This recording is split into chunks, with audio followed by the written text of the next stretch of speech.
May mga gabing hindi dahil sa panahon kaya umiinit. May mga gabing hindi sa apoy nagmumula ang init.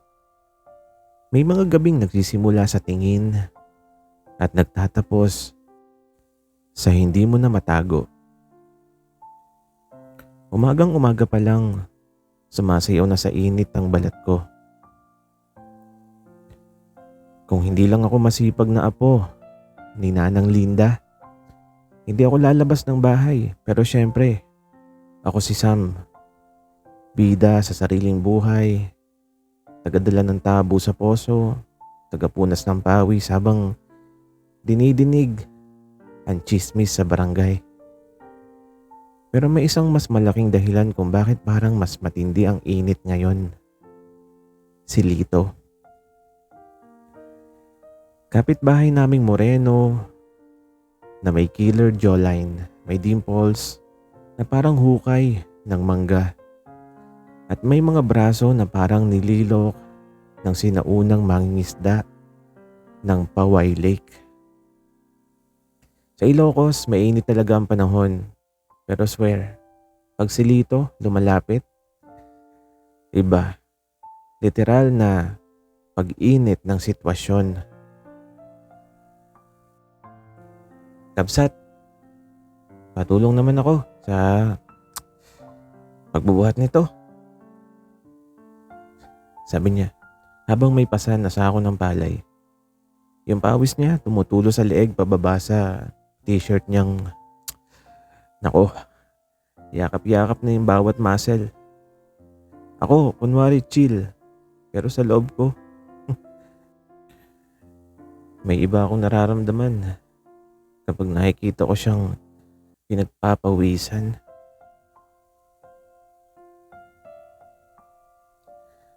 Sure, sabi ko habang nagpipigil ng boses na parang di ko siya kinakrush. Habang nagbubuhat kami, dumaplis ang balikat niya sa balikat ko. Parang may spark, parang may bolt of lightning, parang ayoko nang tumabi, gusto ko nang dumantay. Grabe, ang init no, sabi niya. Sabay punas ng pawis sa noo.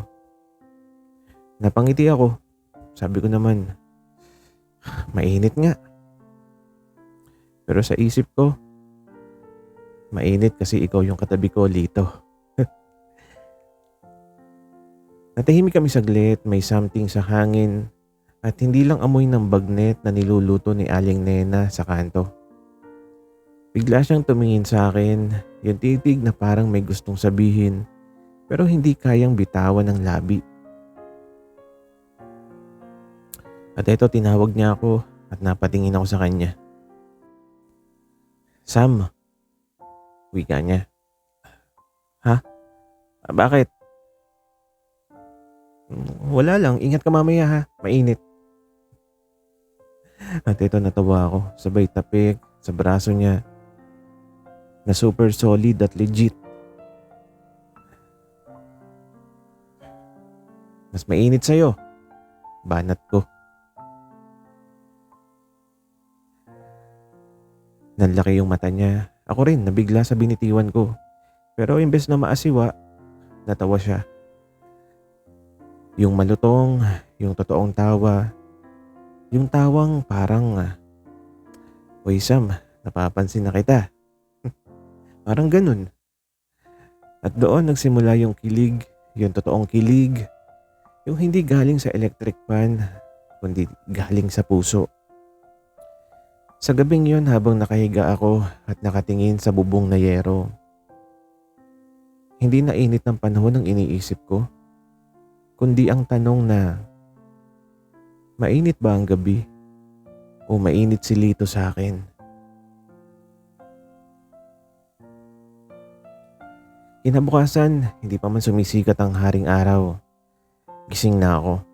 Hindi dahil sa kailangan kong magpakain ng manok, kundi dahil sa si Lito yung alarm clock ko.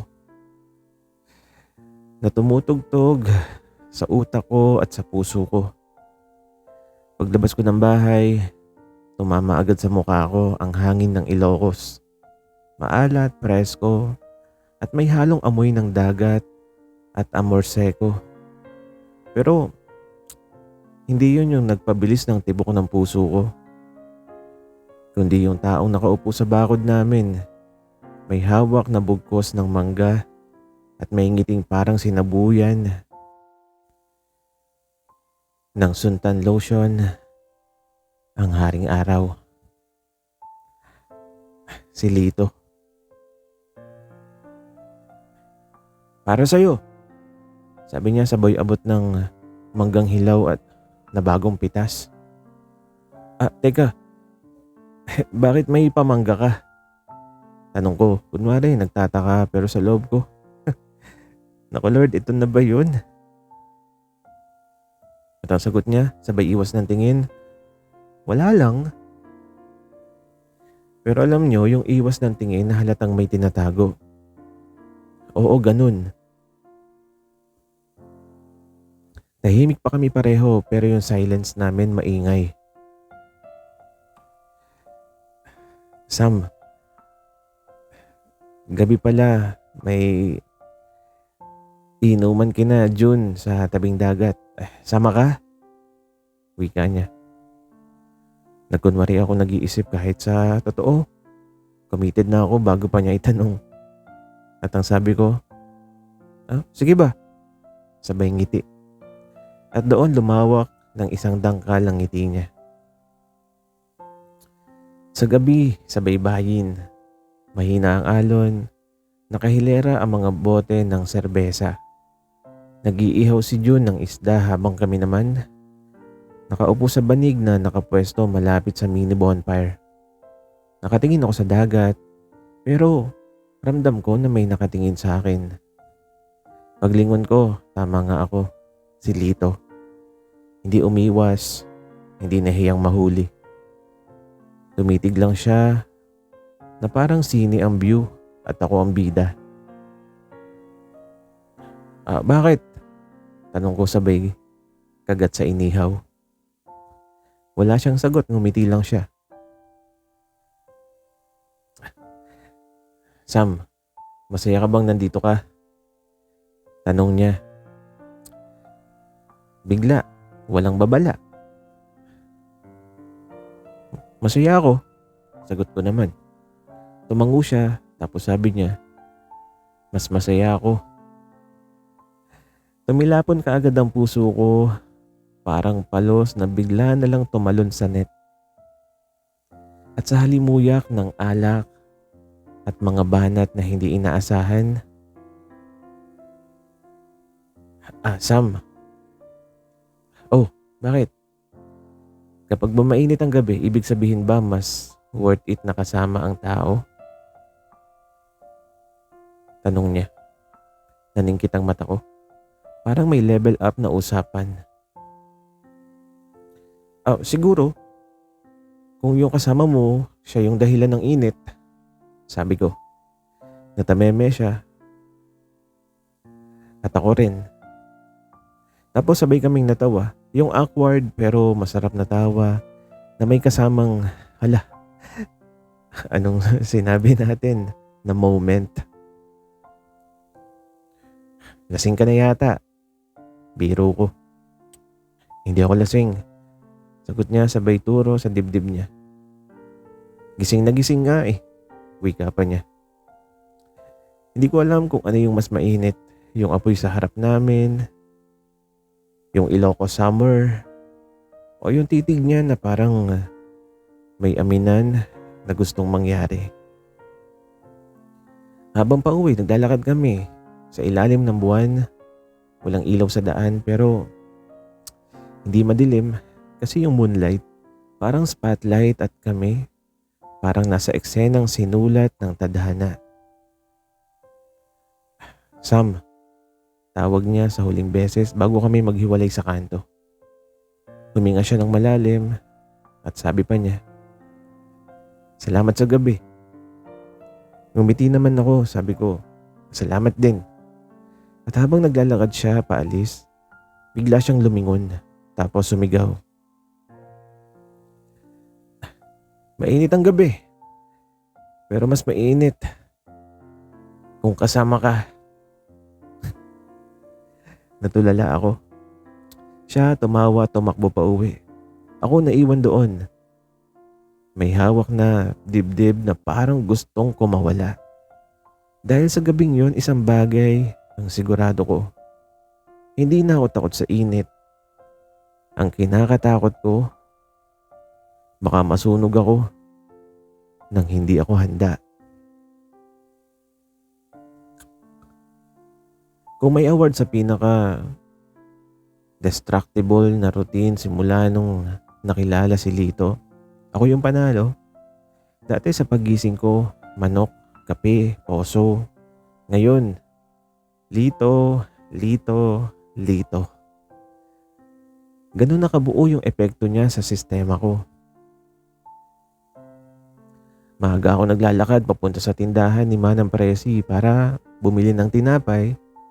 Pagkagat ko, halos mabilaukan ako. Bakit? Si Lito nakasandal sa tindahan. May hawak na soft drinks. Naka-sleeveless na puti at sakto pa na hinahangin ng buhok niya habang may pawis na tumutulo sa gilid ng noo.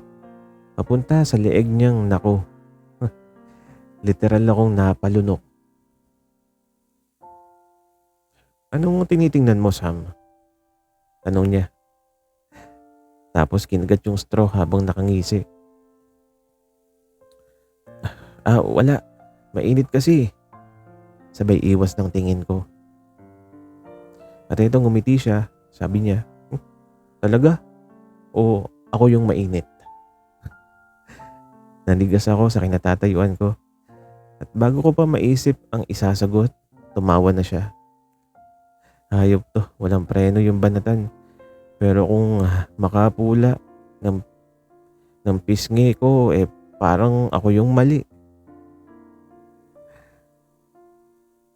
Nung hapon, nagyaya siya na maglaro ng sungka sa labas ng bahay.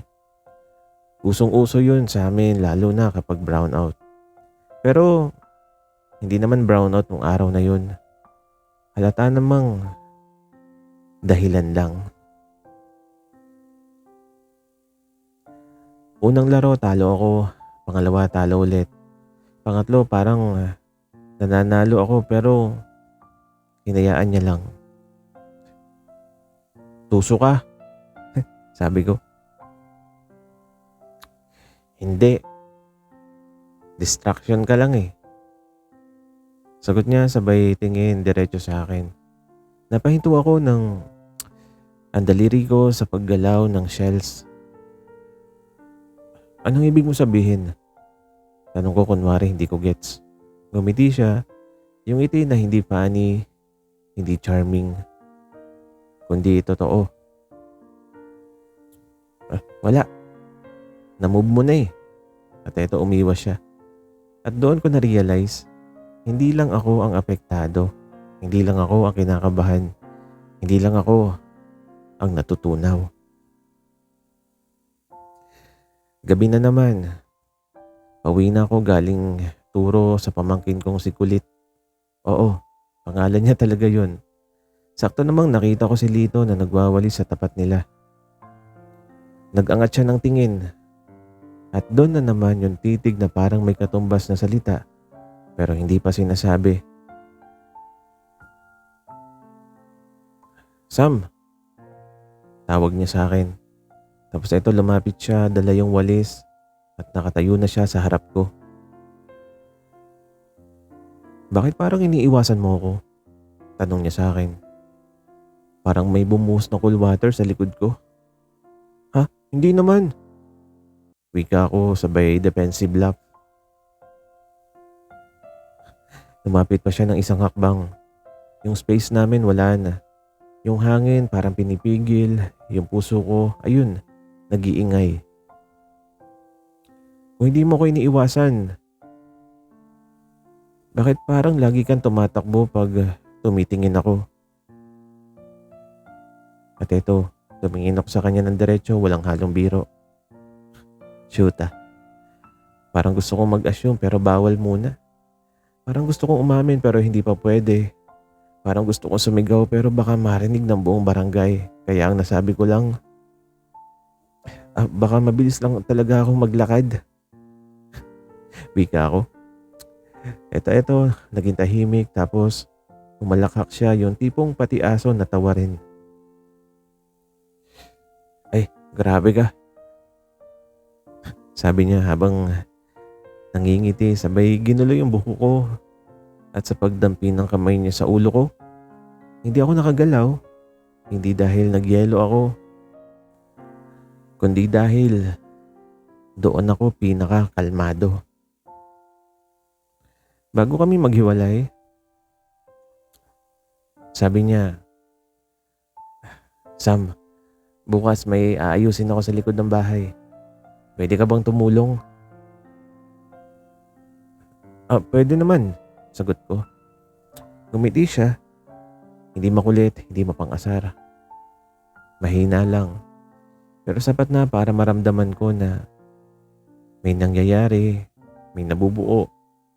At hindi ito basta-basta init lang. Hindi ko alam kung bakit likod ng bahay pa yung pinili niyang lugar para magpatulong. Pero yung tadhana yata, mahilig sa setup na may kasamang kaba. Maaga pa, dala ko na yung toolbox na kunwari marunong akong gumamit kahit ang alam ko lang talaga ay ang magpanggap na handy. Pagdating ko, nandun na si Lito. Nakasando, basang ng pawis at halatang galing sa pagbubuhat ng mga kahoy para ayusin yung bakod nila. Sabi ko, Lord, bakit likod bahay pa? Bakit hindi sala? Bakit ang lapit sa lupa? Bakit ganito yung testing ng buhay? Good morning. Bati niya pero yung ngiti niya, hindi pang umaga, panghabang buhay. Good morning. Sagot ko sabay lunok.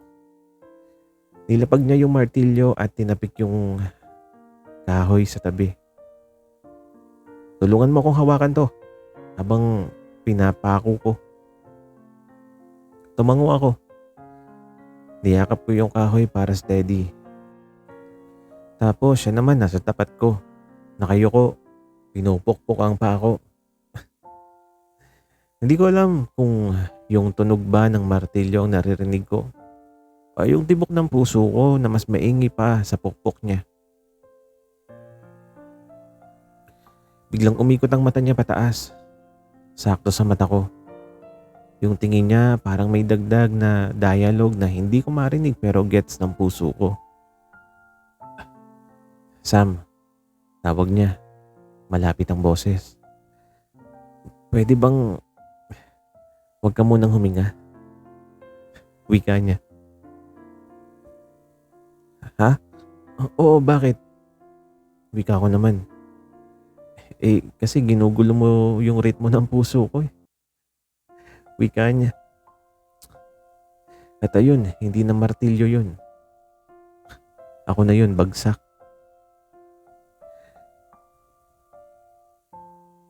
Nagulat ako. Umurong ako ng step. Natapilok ako at ayun na. Bago pa ako tuluyang bumagsak sa lupa, nasalo niya ako. Yung isang braso nasa likod ko. Yung isang kamay nakahawak sa siko ko. Yung dibdib niya, yun ang sandalan ko. Malapit na malapit. Amoy araw, amoy sabon, amoy lito. Wala kaming salita pero yung ang lakas ng statement. Tinginan, walang preno, walang filter. Wala ring hangin sa pagitan namin. Okay ka ba? Bulong niya sa akin. Di ko alam kung nilalamon ako ng lupa o ng titig niya. Kaya yung sabi ko, hindi ako sure. Napakurap siya. Napakurap din ako. Hanggang sa unti-unti siyang ngumiti. At least honest. Sabi niya sabay tayo. Pero hindi pa rin binibitawan yung braso ko. Napaupo kami sa sirang hollow block sa tabi ng puno. Walang trabaho, walang kahoy, walang martilyo. Kami na lang at ang init ng hangin na mas mainit na ngayon sa pagitan naming dalawa. Sam, panimula niya. Kinabahan ako. Eto na ba? Eto na ba yun? Kapag tumingin ba ako sa iyo ng ganito, tinititigan niya ako ulit. Naiilang ka ba? O sanay ka na?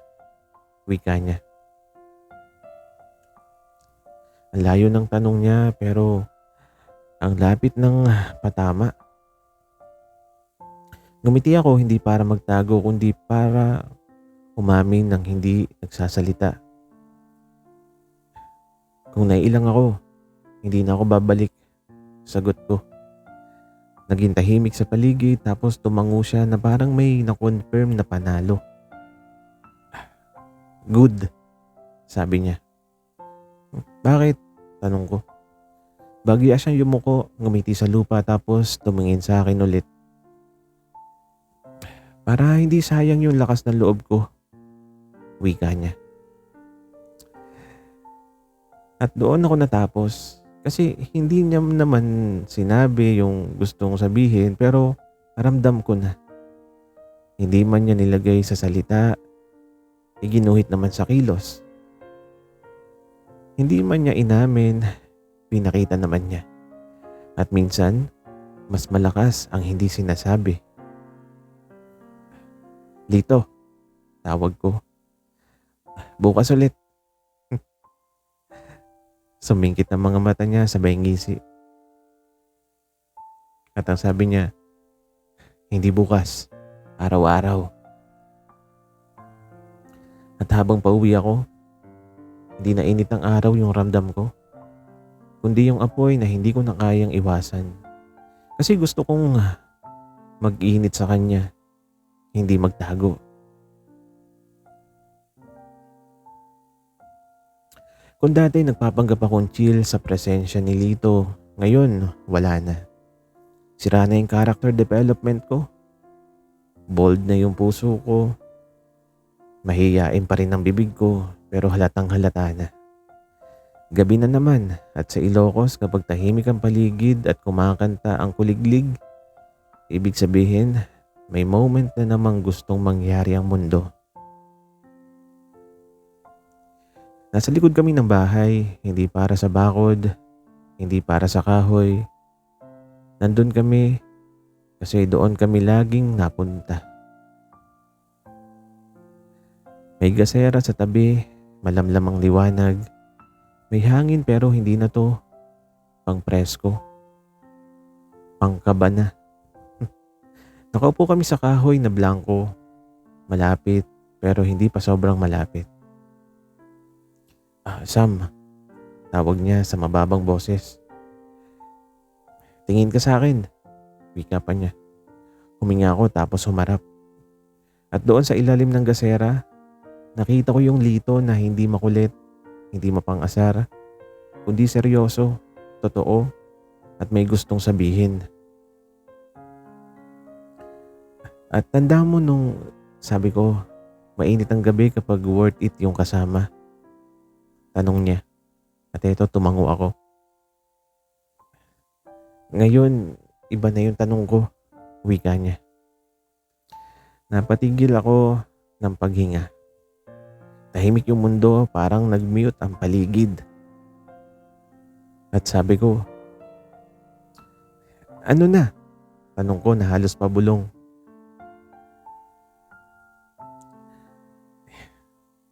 Paano kung hindi na gabi yung mainit, kundi ikaw? Wika niya sa akin. Parang may sumabog na kwitis pero imbis sa langit, sa dibdib ko. Hindi ako agad nakasagot.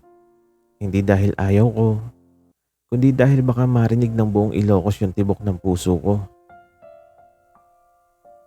Ngumiti siya na hindi sigurado, parang kinakabahan din. Kasi kung oo, Handa na akong masunog, wika pa niya. At doon ako nawala ng depensa. Lumunok ako, huminga, tumingin sa kanya at hindi na umiwas. Lito, tawag ko. Lumapit siya ng konti lang pero sapat na. Mainit ako pero hindi dahil sa panahon. Sabi ko, habang nararamdaman ko yung pamumula ng tenga ko.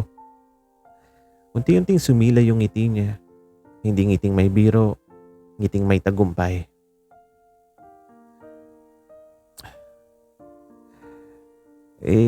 Ano kung ganun? Tanong niya ulit. At ang sagot ko naman, naghahanap ako ng kaparehong init. Naging tahimik, tapos sabi niya, swerte mo pala kasi nahanap mo na. Boom. Patay. Tapusin ang eksena, wala nang aahon. Hindi kami nagdikit, hindi kami nagkahug, hindi nagkahawak ng kamay. Pero yung gabing yun ang pinakamalapit na distansya na hindi kailangan ng balat. At ang sabi niya, Sam, hindi ko pa kayang sabihin lahat ngayon pero gusto ko na malaman mo. Hindi ka na dumadaan sa isip ko. Nakatira ka na. At itong ngumiti siya. Yung pinakamalambot ng ngiti na binigay niya sa akin. Napapikit ako. Hindi dahil sa ayaw ko, kundi dahil gusto kong ramdamin. At bago matapos ang gabi, tumayo siya at sasabi niya, ayoko tong madaliin, pero gusto ko tama. Hindi mainit lang. Tumayo rin ako at ang sabi ko, hindi ako natatakot. Sagot naman niya, bakit? Kumibit balikat ako sabay ngiti. Tapos sabi ko, kasi alam ko, hindi na ako nag-iinit mag-isa Napababa siya ng tingin sabay tawa ng mahina. Yung tawa na may kilig na hindi na tinatago. Bukas? Tanong niya sa akin. At ang sagot ko, bukas. At sa susunod na bukas. At sa susunod pa. Wika ako. Hindi na siya sumagot. Pero hindi na kailangan. Kasi sa titig pa lang, alam kong oo na.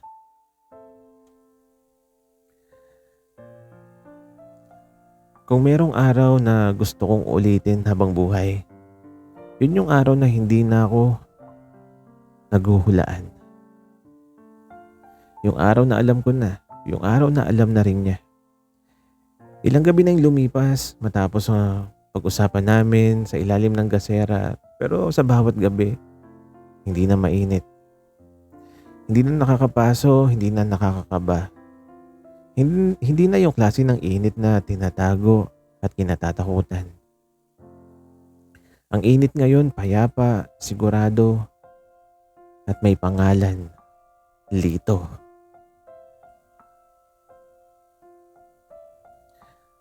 Isang umaga, nasa tabi kami ng dagat. Maagang maaga. Yung araw sakto pa lang na sumisilip. Kulay tangerine ng langit at ang alon parang may sariling background music. Hindi ako nakatingin sa dagat.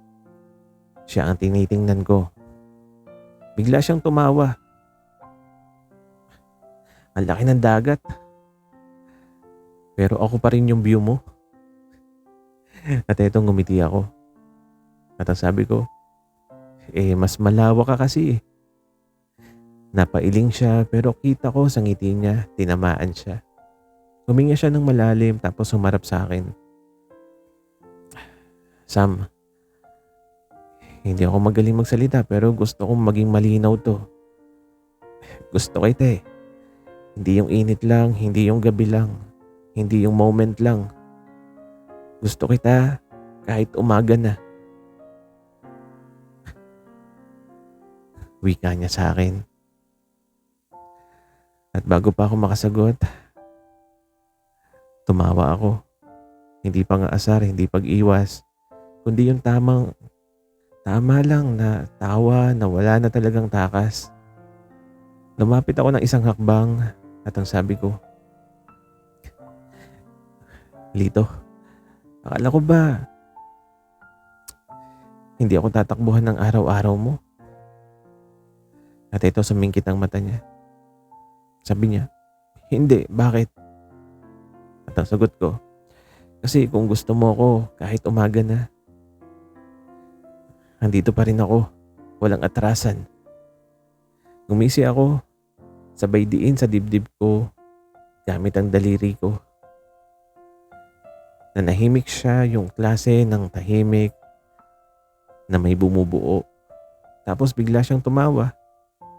Tawa na may exhale ng relief, parang may binitawang bigat.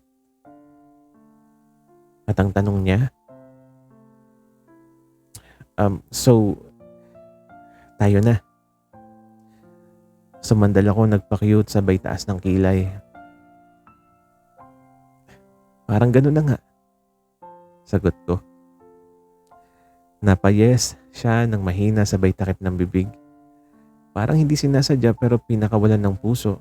At doon, wala nang alinlangan, wala nang tanong, wala nang init na nakakatakot. May init na yakap, may init na pahinga, may init na uwian. At ganito pala, nagmamahal ang Ilocos. Hindi ito puro kilig. May asaran, may bardagulan. May sukli sa tindahan, may inuman, may iyakan sa sobrang saya. Pero higit sa lahat, may siguraduhan. Lito, yung lalaking nag-umpisang biro, ang bawat banat at martilyo ang hawak. Naging taong hindi ko na kayang bitiwan. At ako yung lalaking inakala niyang mahiyain lang. Palasagot pala kapag nagmahal.